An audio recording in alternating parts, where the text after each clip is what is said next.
आज Indigo airline India की सबसे बड़ी एयरलाइन कंपनी है जिसका मार्केट शेयर करीब 56% से ज्यादा है। इंडिगो की शुरुआत साल 2006 में हुई थी और साल 2012 आते आते इन्होंने दशकों पुरानी जेट एयरवेज और एयर इंडिया को मार्केट में बीट कर दिया था अपने 22% मार्केट शेयर के साथ।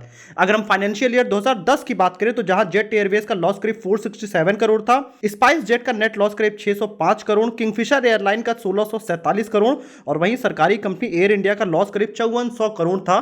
उस समय भी इंडिगो करीब 550 करोड़ का नेट प्रॉफिट जनरेट कर रही थी। तो अब सवाल उठता है कि इंडिया में जब इतनी बड़ी बड़ी एयरलाइंस लॉस जनरेट कर रही थी, उस समय इंडिगो ने ऐसा क्या रिवोल्यूशनरी किया जिस वजह से वो प्रॉफिट जनरेट कर रहे थे। इसके साथ ही अगर हम कोविड के टाइम में बात करें तो पिछले 2 सालों से इंडिया की जो एविएशन इंडस्ट्री है वो पूरी तरीके से लॉसेस में है। लेकिन उसके 1 साल पहले अगर हम जाएं फाइनेंशियल ईयर 2019 में, तो जेट एयरवेज का लॉस बढ़ के करीब 5,538 करोड़ हो गया था। स्पाइस जेट का लॉस करीब 3,160 करोड़, एयर इंडिया का लॉस 8,556 करोड़, लेकिन इंडिगो उस समय भी करीब 1,572 करोड़ का नेट प्रॉफिट जनरेट कर रही थी। तो कैसे इंडिगो एयरलाइन ने इंडियन एविएशन जैसे टफेस्ट एविएशन मार्केट में 1 दशक तक प्रॉफिट अर्न किया जहां बड़े बड़े industry player continuously loss face कर रहे थे। आखिर क्या है इंडिगो के 10 सालों से ज्यादा प्रॉफिट जनरेट करने का राज, हम इस वीडियो में डिकोड करेंगे। ये वीडियो उनके लिए बहुत इंपॉर्टेंट है जो कि मार्केट में अपनी मोनोपोली क्रिएट करना चाहते हैं। तो दोस्तों आइए इस वीडियो को शुरू करते हैं। आपने अगर चैनल को सब्सक्राइब नहीं किया है तो आप सब्सक्राइब जरूर कर लीजिएगा। इंडिगो एयरलाइन की शुरुआत साल 2005 में इंटरग्लोब एंटरप्राइजेस के फाउंडर राहुल भाटिया और यूएस एयरवेज ग्रुप के सीईओ राकेश गंगवाल ने करी थी। राहुल भाटिया की कंपनी थी इंटरग्लोब, जो कि 1989 से ही देश विदेश की कई मेजर एयरलाइंस के लिए जनरल सेल्स एजेंट का काम करती थी। इसके साथ ही इंडिगो के दूसरे founder Rakesh Gangwal air France, United airlines और यूएस एयरवेज जैसी बड़ी कंपनियों के लिए काम कर चुके थे और इन्हीं कंपनियों में काम करते हुए इन्होंने इंडियन मार्केट में 3 बड़े गैप रियलाइज किए। इंडियन एविएशन मार्केट का सबसे पहला गैप कस्टमर की डिमांड से था, जो ये बड़ी बड़ी कंपनियां ऑब्जर्व ही नहीं कर पा रही थी। इंडिया के अंदर फ्लाइट में लोग इसलिए नहीं ट्रेवल करते हैं क्योंकि उनको इन फ्लाइट मील या इंटरटेनमेंट या लग्जरी पसंद है, बल्कि वो इसलिए फ्लाइट बुक करते हैं कि वहां पर टाइम कम लगे। इंडिया में बड़ी कंपनीज कस्टमर को लग्जरी प्रोवाइड करने में फोकस कर रही थी। उनका फोकस होना चाहिए था कस्टमर को कम से कम टाइम में एक जगह से दूसरी जगह ट्रैवल करना है। अगर हम इसको एक एग्जांपल से समझते हैं तो अगर आप दिल्ली से मुंबई ट्रैवल करते हैं तो आप देखेंगे कि फ्लाइट और ट्रेन का कॉस्ट कोई बहुत ज्यादा अंतर नहीं है, लेकिन अगर हम टाइमिंग देखें तो काफी ज्यादा अंतर हो जाता है, क्योंकि जहां फ्लाइट में 2 से 3 घंटे मैक्सिमम दिल्ली टू मुंबई जाने में लगता है, वहीं ट्रेन के अंदर यह टाइम बढ़ के करीब 25 से 30 घंटे के बीच में हो जाता है। इंडियन एविएशन का दूसरा सबसे बड़ा गैप दिखाई देता है उसके मार्केट साइज से। अगर हम इंडिया और यूएस की पॉपुलेशन को कंपेयर करें तो इंडिया की पॉपुलेशन यूएस से 4 गुना ज्यादा है, लेकिन अगर हम इंडिया और यूएस का एयर पैसेंजर ट्रैफिक अगर हम कंपेयर करने की कोशिश करें तो जहां इंडिया में 2017 में सिर्फ 16 करोड़ लोगों ने ट्रेवल किया था, वहीं यूएस में यह आंकड़ा था करीब 63 करोड़ लोग। तो यूएस भारत से 4 गुना ज्यादा लोगों को ट्रेवल कराता है अपनी एयरलाइंस के थ्रू। इंडियन एविएशन का अगर हम तीसरा सबसे बड़ा गैप देखें तो वो है अफोर्डेबल प्राइसिंग। अगर हम एयरलाइन इंडस्ट्री को देखते हैं तो ये एक कैपिटल इंटेंसिव बिजनेस है, जहां इंडिया में पिछले 10 सालों में 7 से ज्यादा एयरलाइंस बंद हो चुकी हैं। उसका सबसे बड़ा रीजन है कि ये कंपनीज कैश नहीं जनरेट कर पा रही थी।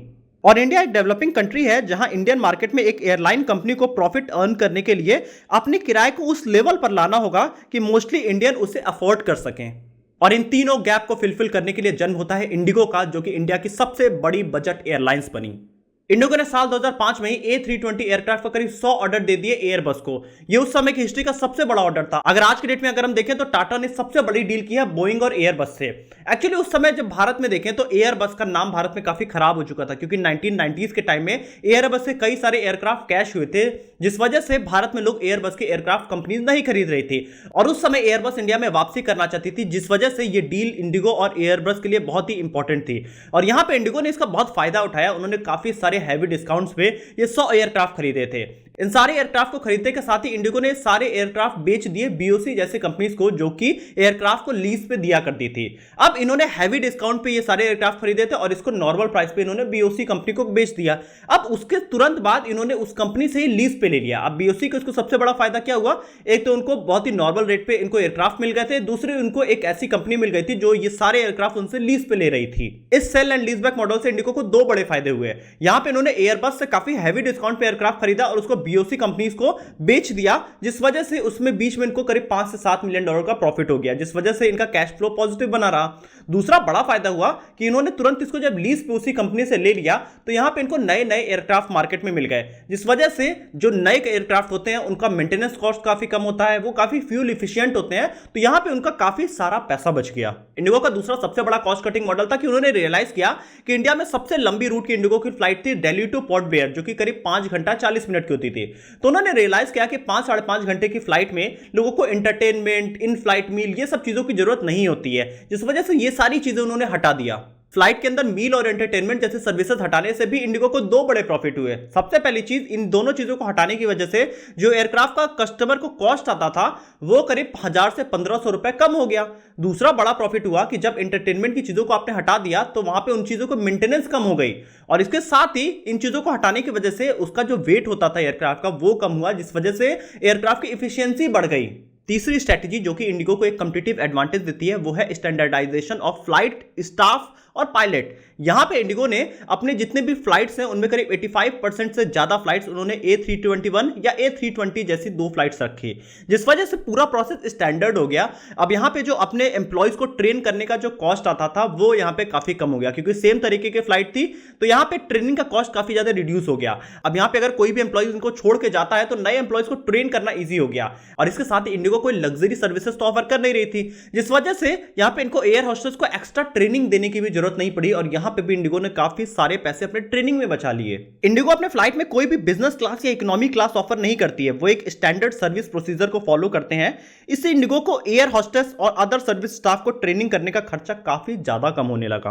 कोई भी बिजनेस या फर्स्ट क्लास नहीं होने की वजह से इंडिगो को उनके महंगे एयरपोर्ट लाउंजेस मेंटेन करने की जरूरत नहीं पड़ती है, और इंडिगो एक लो कॉस्ट एयरलाइन है, इसलिए वो कोई लॉयल्टी प्रोग्राम भी नहीं रन करती है, और यहां पे भी उनका एडिशनल खर्चा बच जाता है। अपनी इन्हीं कॉस्ट कटिंग स्ट्रेटजीज की मदद से इन्होंने अपने ऑपरेशनल कॉस्ट ओवरऑल कम कर दिया, जिसका फायदा उन्हें 2008 के रिसेशन में देखने को मिला। जैसे कि अगर हम देखें कि टोटल जो एयरलाइन में एक फ्यूल कॉस्ट होता है वो करीब 40 से 50% कंट्रीब्यूट करता है उनका टोटल जो ऑपरेशनल कॉस्ट होता है, और यहां पे इंडिगो ने अपनी बाकी चीजों में ऑपरेशनल कॉस्ट कम कर दिया, जिस वजह से 2008 के रिसेशन के बाद लोगों को एक अफोर्डेबल फ्लाइट की जरूरत पड़ी, जिसमें सबसे आगे नाम आया इंडिगो का। फाइनेंशियल ईयर 2007 में इंडिगो का नेट लॉस था 174 करोड़, फाइनेंशियल ईयर 2008 में इनका नेट लॉस था 212 करोड़, लेकिन 2009 में इंडिगो पहली बार प्रॉफिटेबल हुई 82 करोड़ के प्रॉफिट के साथ। यहीं से इंडिगो ने कभी पीछे मुड़ के नहीं देखा, और जहां बड़ी बड़ी कंपनीज लॉसेस फेस कर रही थी, इंडिगो हर साल प्रॉफिटेबल होती जा रही थी। अपनी फ्यूल इफिशियंसी को और ज्यादा बढ़ाने के लिए इंडिगो ने साल 2011 में एयरबस को करीब 180 A320 नियो का ऑर्डर दिया, जिस वजह से उनके एयरक्राफ्ट का टोटल जो फ्यूल एफिशिएंसी थी वो 15% से ज्यादा बढ़ गई।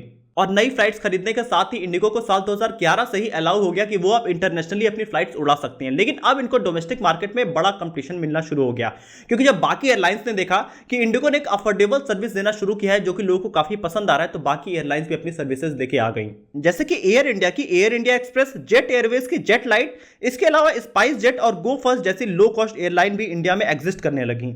लेकिन इतने सारे कंपटीशन आने के बाद भी कैसे इंडिगो का मार्केट शेयर लगातार डबल से भी ज्यादा होता गया, और कैसे इनका डोमिनेंस इंडियन मार्केट में बना रहा, इसका सबसे बड़ा रीजन है कस्टमर एक्सपीरियंस। इंडिगो भले ही एक लो कॉस्ट एयरलाइन रन करती है, लेकिन इसके बाद भी उन्होंने अपने कस्टमर के एक्सपीरियंस को कम होने नहीं दिया।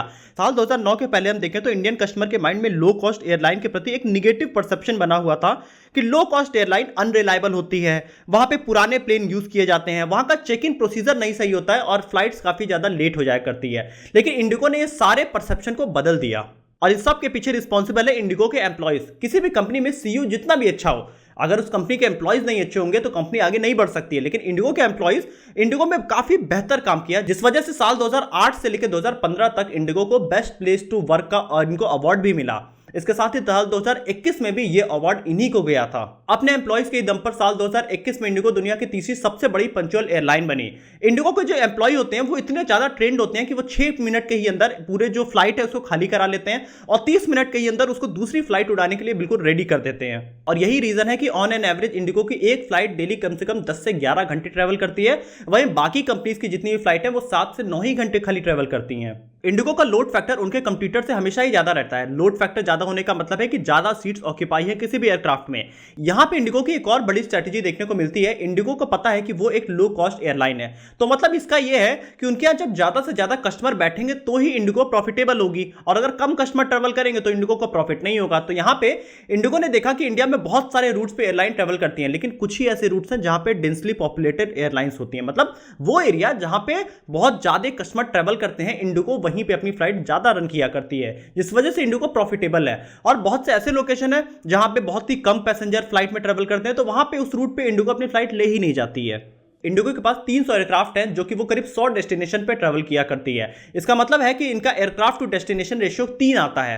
वहीं अगर हम इनके कंपटीटर्स को देखें तो जेट एयरवेज का एयरक्राफ्ट टू डेस्टिनेशन रेशियो है 0.15, स्पाइस जेट का है 1.47 और एयर इंडिया का है 1.24।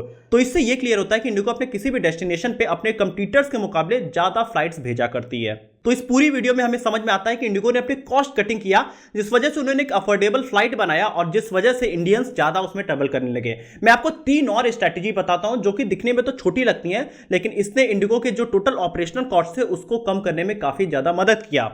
पहला फैक्ट है light off to cut cost. यहां पे इंडिगो क्या किया करती है, जब भी वो डे लाइट में ट्रेवल करते हैं तो अपने जो एयरक्राफ्ट्स हैं उसमें जो बाहर के विंग्स के जो लाइट्स लगी रहती हैं उसको वो ऑफ कर दिया करते हैं। अब इससे ये नहीं है कि लाइट न जलने की वजह से फ्यूल कॉस्ट कम हो रहा है, बट उस लाइट को जब चेंज किया जाता है तो वहां पे मेंटेनेंस कॉस्ट काफी ज्यादा हो जाता है, जिस वजह से वो डे लाइट में अपने फ्लाइट के जो लाइट्स होती है बाहर की वो उसको ऑफ कर दिया करते हैं, और यहां पे इंडिगो मेंटेनेंस कॉस्ट काफी लॉन्ग टर्म में बचा लेती है। यहाँ पे दूसरा बड़ा फैक्ट है कि इंडिगो अपने क्रू मेंबर्स में मोस्टली फीमेल्स को ही हायर करता है। अब यहाँ पे जब फ्लाइट में मोस्टली फीमेल्स होती हैं तो फीमेल्स का जो वेट होता है वो मेंस के मुकाबले थोड़ा कम होता है, जिस वजह से पर फ्लाइट इंडिगो कुछ कॉस्ट कम कर लिया करती है। जैसे कि एग्जांपल ले ले तो 500 रुपए एटलीस्ट इंडिगो कम करती होगी, लेकिन यही अगर हम देखें तो 1800 फ्लाइट्स उनकी होती हैं, और उसके साथ ही 365 दिन में तो आप निकाल सकते हैं कि इंडिगो छोटी छोटी चीजों में पैसा बचाती है। यहाँ पे तीसरा और आखिरी फैक्ट है कि जब भी कोई भी फ्लाइट ट्रेवल करती है तो उसमें पायलट डिसाइड करता है कि एक्स्ट्रा कितना ज्यादा फ्यूल रखना है, लेकिन इंडिगो ये अपने टेक्नोलॉजी की मदद से किया करती है। वो अपने पुराने डेटा के अकॉर्डिंग ये रियलाइज कर लेती है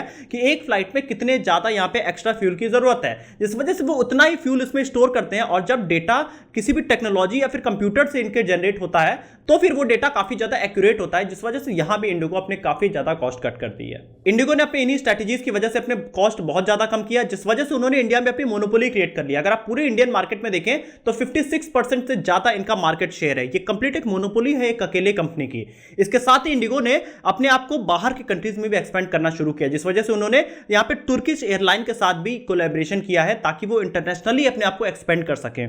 तुर्किश एयरलाइन के साथ ये डील इन्होंने साल 2023 में किया है। क्यों इन्होंने ये डील किया है, इसके पीछे रीजन है कि टाटा ने भी अभी बोइंग और एयरबस से करीब $80 बिलियन की एक बड़ी डील की है, जिसके बाद उनको पता है इंडिगो को कि जब एयर इंडिया में भी अपने फ्लाइट्स और ज्यादा एक्सपेंड करेगी, जिस वजह से इंडिगो का मार्केट शेयर रिड्यूस होगा। अब जब उनका इंडिया में मार्केट शेयर कुछ हद तक रिड्यूस होगा तो इस वजह से इंडिगो इंटरनेशनली अपने आप को एक्सपेंड करने जा रही है। यही इनकी स्ट्रेटेजी आने वाले टाइम में। इसके साथ ही अभी इंडिगो ने एक और बड़ी डील की है एयरबस और बोइंग के साथ। तो इंडिगो की इस स्टोरी से हमें क्या लेसन मिलता है, यहां पे हम सबसे इंपॉर्टेंट चीज सीख सकते हैं कि किसी भी ऑपरेशन में हम जितना ज्यादा कॉस्ट रिड्यूस कर सकें उतना ज्यादा हमें कॉस्ट रिड्यूस करना चाहिए, क्योंकि उसी से हमारा जब टोटल कॉस्ट कम होगा तो हम अपने कस्टमर को बेटर सर्विस दे पाएंगे कम कॉस्ट में। यही काम इंडिगो ने इंडिया में देखा और यही चीज उन्होंने इंडिया में इंप्लीमेंट किया। जहां इनके बाकी कंपटीटर्स थे वो लग्जरीज पे फोकस कर रहे थे, वहीं इंडिगो ने कस्टमर के रियल प्रॉब्लम को एनालाइज किया कि इंडिया में लोगों को लग्जरी नहीं चाहिए, इंडिया में लोगों को अपना टाइम कम करना है एक जगह से दूसरी जगह ट्रेवल करने के लिए।